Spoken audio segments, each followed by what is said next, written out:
what they say about the rose out the concrete, flowers blooming in dark rooms, proof of when God speaks. What a passion and grind me. Call it perfect timing or alignment. The assignment provide peace. Confirmation through conversation. My knees been blooded, been praying for patience. Embracing these affirmations, we made it. Hard times, but we made it. Been shaking the devil off under pressure, we never faded. We the living proof of the promise. Being honest, we cut from a different cloth. Black excellence satisfying us, we the living proof. I don't deserve it, far from perfect. A product of taking chances and leaning on his discernment. We the living proof. Living legends, it's a blessing to be a blessing. Providing the youth for the new perspective. We the living proof. The living proof, y'all.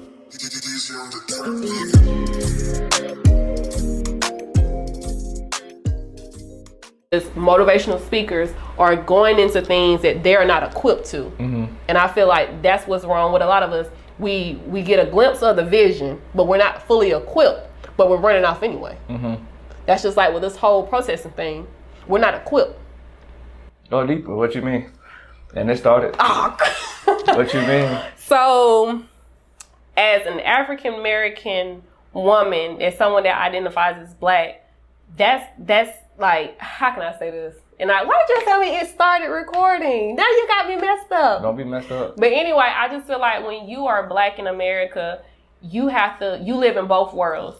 You know, we deal with intersectionality. So when it comes to protesting, when it comes to rioting, when it comes to the laws, you need to be fully equipped in that. You need to know your rights. You need to know your legislators. You need to know that. So when circumstances come, you know what to do. Because we always want to react. And there's nothing wrong with reacting, but it's how you move. And when you're not moving correctly or efficiently, you're going to have a major setback.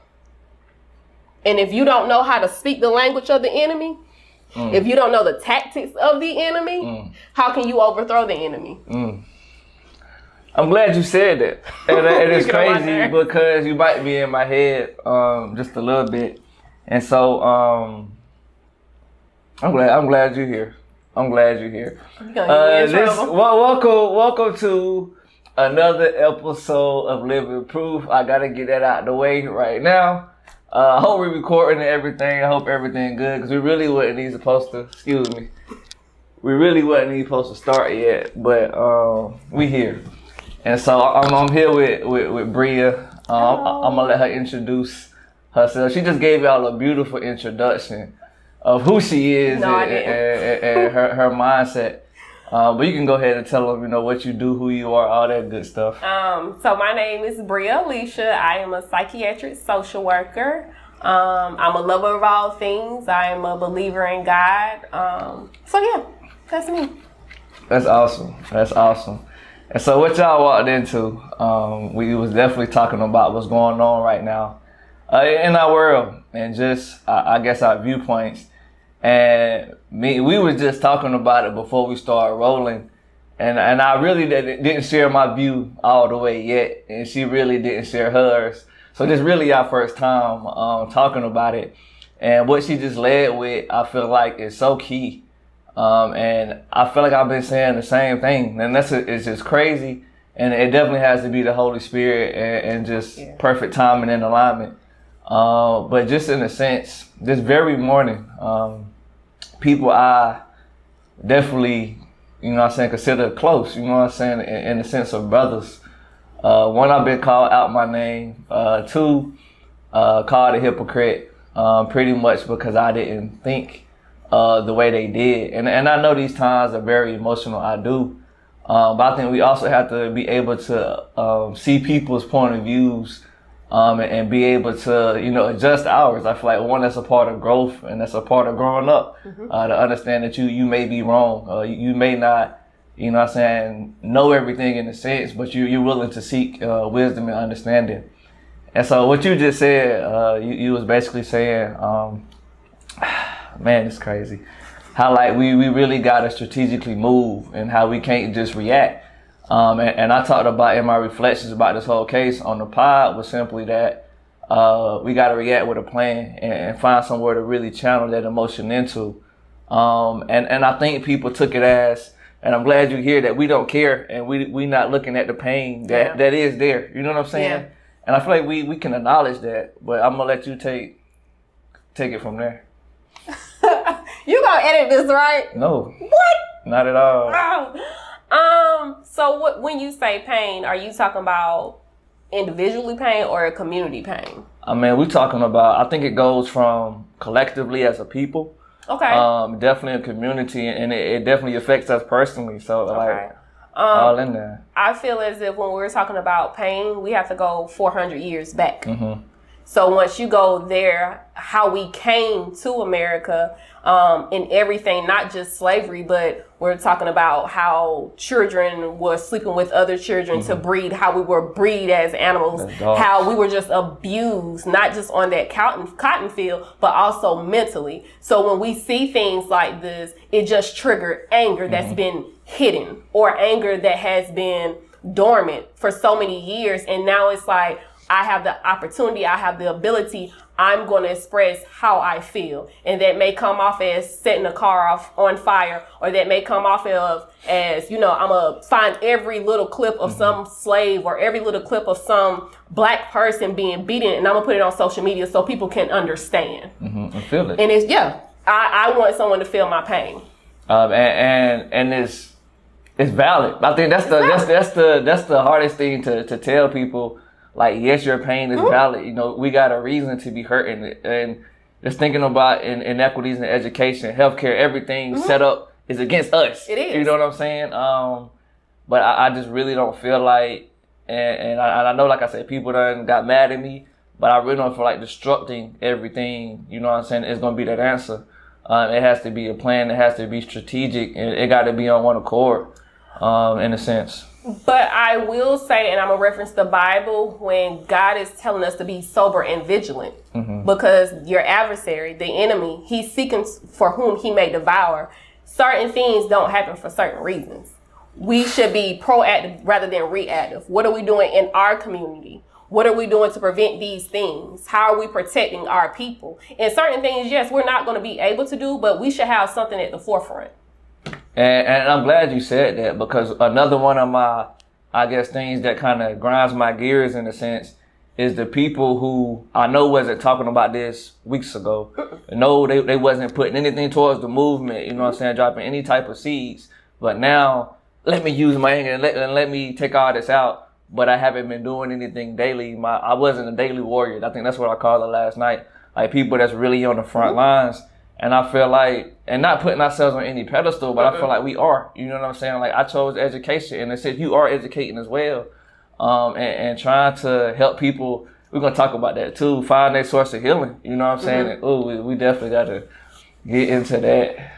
And just going back to that, I feel like, and I'm not, no shade to people that are on the front line as well, because there are people that are, protesting all the time. They're advocating, they're lobbying. Shout out to y'all. But for the rest of us, what are we doing? And that's like people that are saying all lives matter. Okay, that's your opinion, but how are you ensuring that all lives matter? So for me, I'm all about reframing. You get what I'm saying? So if you're saying all lives matter, let's sit at the table and let's ensure that. Or if we're saying Black lives matter, how we in our community, are we buying back our community? Are we going to the schools when we know that little Ray and Quayshawn, they're not getting the education that they deserve? What are we doing to ensure that Black lives matter outside of police brutality? Ooh, show me your receipts. Yes, show me your receipts. And show me how I can be a student and learn from you and move forward to help my people. That's all we want, ain't it? And I feel like that's asking for much. I feel like you just we put the plan out right here. I mean, I definitely feel like it starts with education, and not just within the school setting. I feel like that's something, even as a teacher, I would just say you're not going to get everything from a school. And the crazy thing, I had a conversation, some white guys I went to college with. I didn't want to jump on the Zoom. And it turned out to be a good conversation. I'm not going to lie, my mind really wasn't all the way into it, because I'm feeling it too, you know what I'm saying? But we was able to really speak life into each other. And through that conversation, I don't know, man, like, I guess they was in that period of, like, I see it's wrong now. You know what I'm saying? What can I do? And for me, it was just like, don't remain in that same ignorance. You know what I'm saying, that your grandparents did. Like let's make moves. Cause they lost and they don't understand it as well. I feel like we definitely in this together.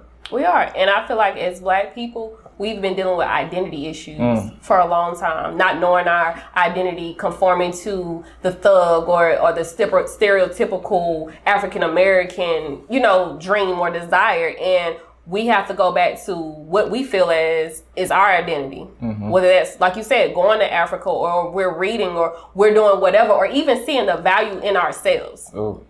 I think that's what it starts with. Because you see how so many Black men, they size each other up. You see how many African American queens, we do the same thing. And I feel like it's all about when to have these discussions. Because in the midst of this, no one is hearing it. But what are we going to do after this? After. That's been my biggest thing. You know what I'm saying? Like, just show me your receipts, and if this is your day of conversion, you know what I'm saying, if this is your day of accuracy, welcome to the family, welcome to the fold.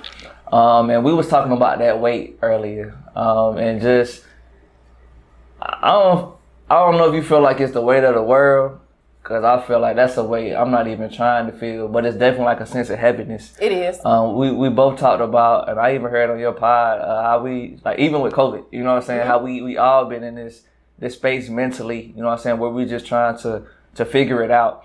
And I promise you we're going to get to these questions, and I'm about to lead right in, but you mentioned something of identity. And I know how people are. They like, well, you saying we don't know ourselves, who are you? And so Bria, who are you? You know what I'm saying? Like I said, I'm a lover of all things. I'm a sister, I'm a daughter, I'm an advocate. I'm a child of God, and that kind of gives me that identity to explore as being a child of God. I'm worthy. Before anything, before all of my accolades, I am worthy.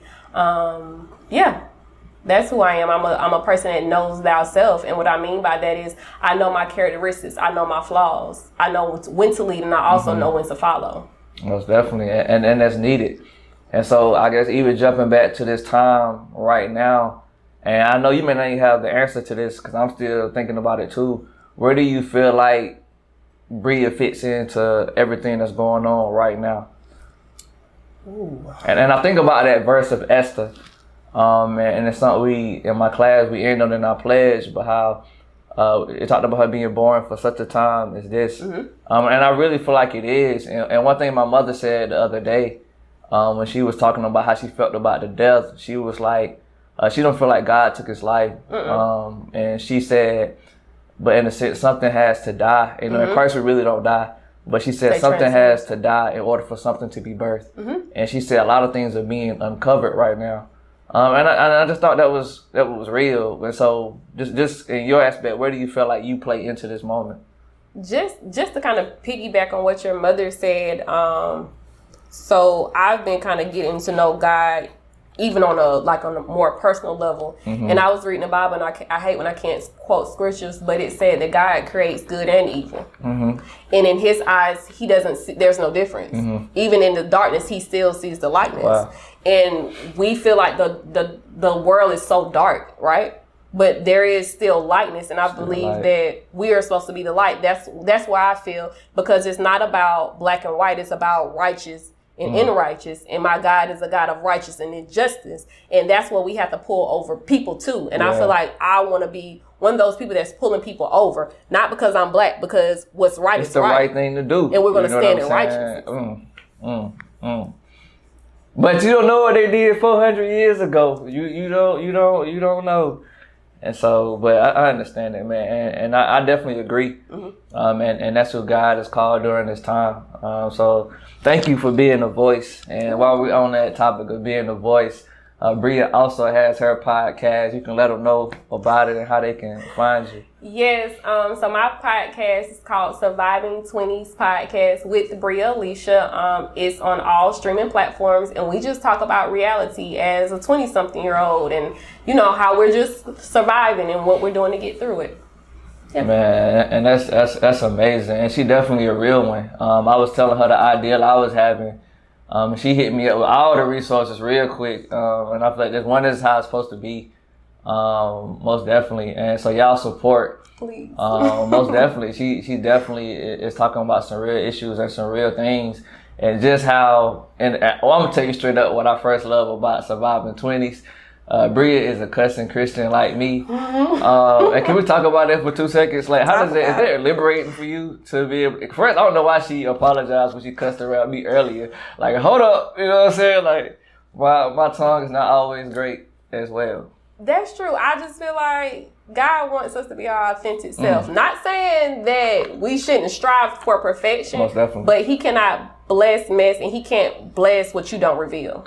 Like Jay-Z said, I love Jay-Z. He said you can't heal from what you don't reveal. You can't heal from what you don't reveal. And if you don't, like, I am who I am, and I'm gonna be that, good or bad.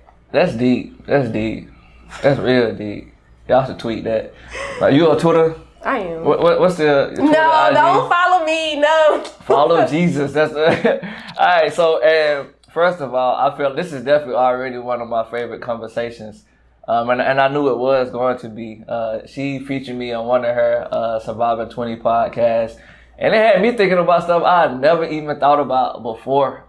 And it's definitely, like I said, I done had interviews with people, but just the realness of it, I don't know. That's what I'm all about, like just being genuine. And so I appreciate that opportunity to sit with you. Well, thank you. And so we're definitely about to get into these questions because I feel like, one, there's no better person to talk to somebody who's really on the front lines when it comes to healing and what it really looks like and what it means and how she's going through her own process of healing.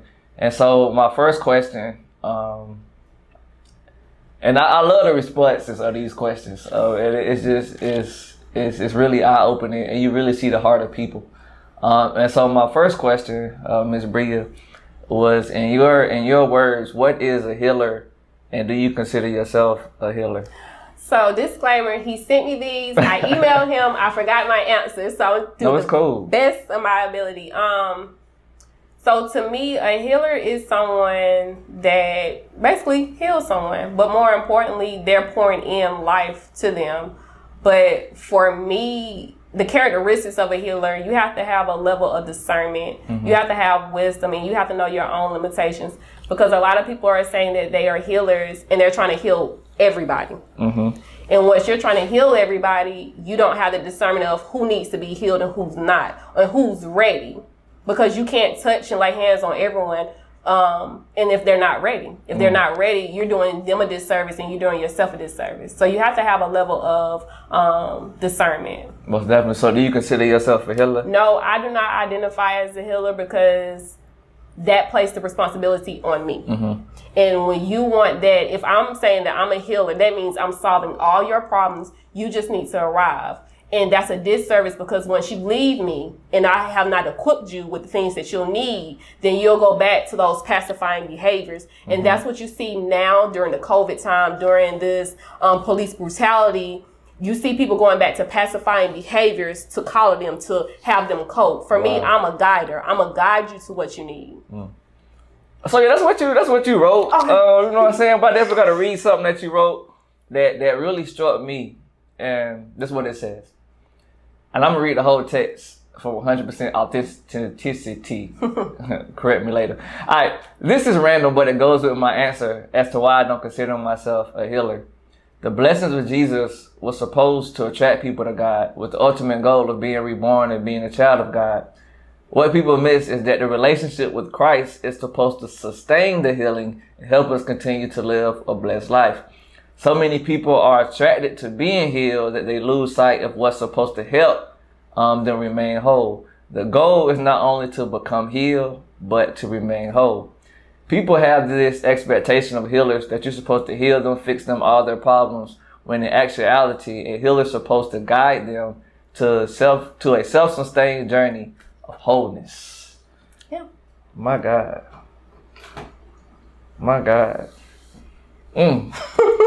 Could pass the collection plate around now, but I thought that was very deep, and based on your definition, it's just amazing how the position you're in right now. We're talking about like just where you feel like your place is in this time. I think it goes. That's what I say. I love this question so you can hear people's heart. But it really goes into what you've been saying. How we got to point people, you know what I'm saying, to Christ, the only one that's truly going to sustain. And we talk about healing from 400 years ago, right? Yeah. We're talking about that healing. And that's why I don't mind the protesting and the rioting, because you got to verbalize it. You got to get it out. You know what I'm saying? But then let's work on those steps to get healed and to really bring our community together. You know what I'm saying? It can't be just every time, you know, a nerve gets hit, you know what I'm saying? You just react and ready to fight. It has to be a point where you can really talk about your pain, but talk about it in the sense of change. You know what I'm saying? Yeah. And I'm all, like, when I tell you, you have to, anytime you have an opposer or an enemy, you have to understand the mindset of that enemy. You have to learn how to speak that language, not to convert, but to reframe. So when you're presented with, okay, what do you want from us? You're not just eat up. No. Yeah. You know how to finish it through. You got to ask and you can verbalize it. You know what I'm saying? I think that's the main thing just as teachers and just people in business in general. You got to have an objective. You know what I'm saying? You got to set clear goals of what you want. And do what you got to do, you know what I'm saying, to make it happen. Man, so I'm trying to tell you, you need some water? I'm gonna get it. No, but can I get some gum? Because my mouth is dry. I'm telling you, we keep them close. We keep them close. It ain't gum, but it's okay. I just need my mouth is dry, and I want to keep drinking the water. Anywho, so my next question, and I know this to be very true just from my own conversations, but what do you feel like the purpose was in the obstacles that you had coming through life? So I'm gonna keep it 100 with y'all. So I do not know my biological father, and that kind of, I think, distorted my image of my own self-worth. I didn't know that when we first talked. Wow. See, the more you know. Yeah, okay. And so that distorted my self-worth. And although I've always had a father in my life, there was something inside of me that was like, I'm still not good enough. Wow. And then when I was in the first grade and second grade, I had the flu really bad. And I basically missed school. So with that, they moved me to the next grade, but I couldn't read. So you have all these things like my self-worth. You know, I'm struggling in school. I'm trying to do the best I can. And it's just like, I'm just not enough. Wow. And so moving into adulthood or trying to find my own identity, dating people that I don't need to be with, but I don't see that I can have anything else. It's like, it's self-destructive patterns until I went to therapy and was like, okay, I need to figure out what's going on with me. I know better, but I choose not to do better. Most definitely. Why? And once I got that revelation of you don't have to do this, you're more than that, and actually believing it, it taught me that, wow, it's so many people that's suffering in silence like me. Suffering in silence. And I think that's the whole reason I know for your platform and definitely for this whole Living Proof, you don't have to suffer in silence no more. And I think you realize that you've been carrying a weight that you didn't have to carry this whole time, you know what I'm saying? And how it's so much freedom and just being your true self. And I know some of these questions, and just for me, you definitely got to a point in your life where you can boldly talk about it. But what areas in your life do you feel like you still need healing in? Basically my self-confidence, like we talked about. And that's hard to believe. And feeling of that imposter syndrome. I know that I can do it, but it's just actively doing it. Because sometimes, now I feel like we have more Black women that are actually doing it, so I have that inspiration. But sometimes when I'm by myself, I'm like, why did I even think I could do this in the first place? Wow. And that's nothing but the enemy. Nothing but the enemy, which I know, but in. it does. Sometimes I'm like, wow, I'm really here. And I definitely, first of all, I still struggle with that as well. But like I was telling Bria before we jumped on camera, I would never guess, you know what I'm saying, you struggle with the whole confidence issue. Because one, you just, how bold you are with telling your story. A lot of people suffer in silence, you know what I'm saying? So I thought that was amazing. But my perception of that didn't change until I went to Africa. When you was talking about taking that trip to really identify yourself. And so we had a chance to hang around different like doctors, the lawyers or whatever. And so they walked around, you know, with their chest out. And so from my lens, you know what I'm saying, it was like, oh, they're bragging, you know, they're boasting. And I had a conversation with one of the professors. He said, no. He was like, why not be proud in your accomplishments? Why not be proud in who you are? He was like, they don't look at it as boasting, you know what I'm saying? So just saying that and to be confident, you know what I'm saying, in what God has created you to be. Well, let me ask you this. With that being said, and you're in Africa and these people all look alike, do you think that had something to do with it as well? Oh my gosh, man. You seeing nothing but black people and being successful. I mean, of course, they took us to see the other side, so you can know what's real, you know what I'm saying? But they also just had us around people who was doing the same thing we're doing over here, you know what I'm saying? I thought that was amazing as well. And so it definitely, you know, seeing that exposure, man, I came back. That's when we started YBA. Like, everything just started just kicking off because of that confidence. So it's coming. It's coming for you. Yeah.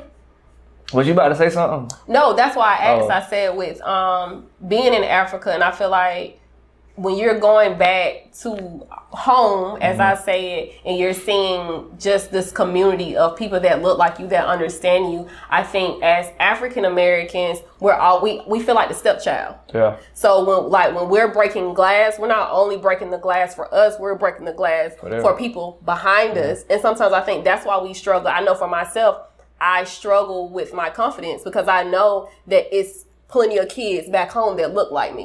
And not that I have to be perfect, but I have to make sure that I'm setting the standard. Setting the standard. And it's real you said that. And it's crazy because I can't speak for all of Africa. You know what I'm saying? I was only in Ghana, which is a country, and we was only in like a couple of cities in Ghana. But the people I did talk to, they see America as, you know, music videos, as guns. And I remember one of my homeboys asked me, he was like, come over there. He was like, are you gonna keep me safe? And that really, you know what I'm saying, kind of messed up my mind, just how they view and see us. And so what's crazy, they're trying to be more like us. You know what I'm saying? And so, and in turns, we need to be more centered and understanding who they are like them. So I thought that was amazing dynamic too. Oh yeah. Whew, man, I'm trying to tell you. So my next question, and definitely just wrapping up a little bit, I guess, unless something is on. No, I am your guest. Y'all, listen, he was like, you'll come on? Yes, where you want to meet at? Look, I am your guest. Whatever you need from me. Oh, no, because, and this is what I was thinking about even before we jumped on, one, like, you do this. You know what I'm saying? So it's just like an honor for me to, like, talk to somebody who actually do this. You know what I'm saying? And so I was like, well, maybe she might have questions or something. You know what I'm saying? She want to get off her chest. No, I'm trying to get out. No, I had to leave the room open. You know what I'm saying? So, just in what ways right now are you using your story to navigate through life? I feel like you talked about it a little bit at the beginning, but in what ways are you using your story to navigate through right now? So really, just being transparent in each and every way that I can, bringing my authentic self everywhere I can go. And if I can reach someone, then I reach someone. I'm a resource broker. So like you, I have people that reach out to me like, hey, I'm trying to do this. Okay, I'm gonna email you this X, Y, and Z, and call me when you don't feel confident. Most definitely. So I just like to spread light anywhere that I can. Man, that's amazing. That's amazing. and I do appreciate you coming to sit with me. And I am gonna leave it open for last words. Anything you want to say to the people? Know thyself, forgive thyself, and love thyself. Sometimes we equate self-love with material things or what we need to do, and then we'll be fine. But that's not the end goal. The end goal is self-peace, and get on that journey and figure out what that looks like for you. That may be taking a nap. That may be distancing yourself. It may look like whatever, but that's for you. You have to honor yourself. That's where I'm at in life, honoring myself, being authentic, making sure Bria shows up everywhere. Because sometimes we are roles, we're actors. So wherever we are, we adjust. Wow. But we got to stop that. We got to be the mode. We got to, if you come by me, my light is going to shine on you, not the other way around. You heard? You heard? So how can they follow you? How can they keep in touch and all that good stuff? Surviving 20s podcast. So Instagram, Surviving 20s podcast. Bria Aleisha on Instagram as well. That's my professional page. On Facebook, Bria Whitehurst, WHITEHURST, LMSW. So yeah, that's how you can find me. Man, so y'all shout her out. Make sure you first of all like, subscribe, share Surviving 20s. Please. And make sure you showing them love, great content. Also, be sure to like, subscribe here on Living Proof. Yes. Where your purpose is within your story. We out.